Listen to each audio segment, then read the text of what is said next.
Hi, I'm Tara Mikasic, Malibu Pro Athlete. Now here comes the fun part. Driving your new Malibu is simple thanks to innovations that improve your time on the water.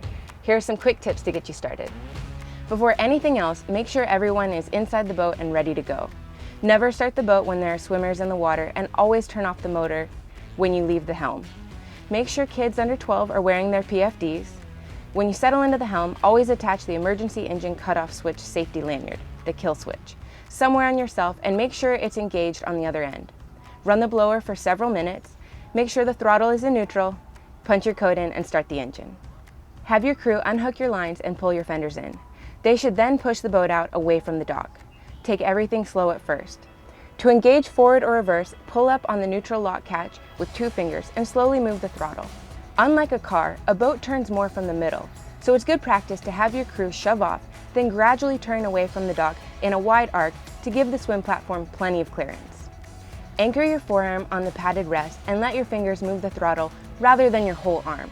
This will give you more control and allow you to feather the throttle for precise speed adjustments. Use Malibu's docking mode to make the throttle less responsive when you're docking, loading, or whenever you want to drive with a little more caution. Get used to the way the boat moves in open water while the ballast is empty and full.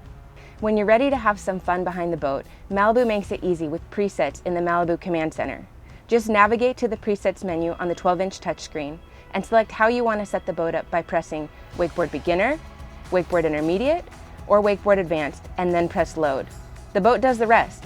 Surfing is the same process. Now is the time to clear gear out of the storage compartments that have plug-and-play bags, because your Malibu will automatically start filling the ballast, and some of the space in those compartments will be taken up by ballast. The preset will do everything from filling the ballast to deploying the Power Wedge 3 to engaging the cruise control. You don't have to worry about a thing. The process for pulling a surfer and a wakeboarder is very similar, but surfing is done at much slower speeds, so it's a good starting point. Try getting the boat up to surf speed without a rider first. When a surf preset is engaged, just push the throttle forward until the throttle bar turns green in the Malibu Command Center. Keep your gaze ahead and to the sides for oncoming or crossing boats, and glance in the mirror to see how the wave forms. Remember to keep at least 200 feet from boats, docks, and shorelines. When your rider has a U.S. Coast Guard approved life jacket on and their gear ready, attach the surf rope to the tow point on the tower or the surf tow hooks on the side of the tower, which are specially designed to keep the rider out of the prop wash for newer riders. Wait for the rider to tell you they are ready, taxi forward until the line is tight, and then slowly ease the throttle forward. Accelerate slowly until the throttle bar turns green in the Malibu Command Center. Keep your eyes on your course in front of you and use your mirror to occasionally glance back at the rider.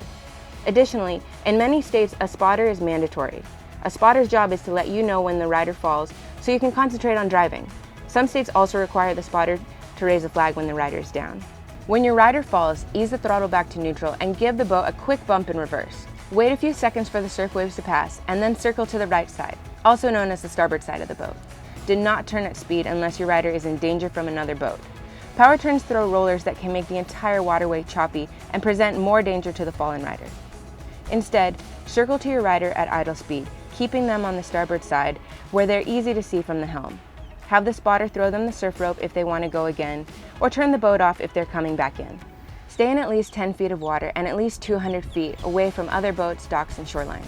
Particularly for surfing and wakeboarding, your wave or wake will never be optimized at less than 10 feet of water. The general rule of thumb is the more water under your boat, the better. Sometimes called slow speed zones, these are areas where you are not allowed to drive fast enough for your boat to produce a wake. This is typically to protect shorelines and other boats that may be docked or moored. No wake zones are usually marked with a circle on a sign or a buoy and show either the speed you can drive or a simple no wake or idle speed. Some waterways have shallow areas or obstructions that need to be avoided. Give them plenty of distance on all sides. They will typically be marked with a diamond on a sign or a buoy and may include words like danger or rock. Consider that due to prop torque, your Malibu will turn to the right when backing up. Practice backing up in open water to get used to the feeling of your bow swinging to the left when you put the boat in reverse. It's helpful to realize that you can turn the boat in a tighter circle when you back to the right as well. You'll use this reverse knowledge in the next step, docking the boat.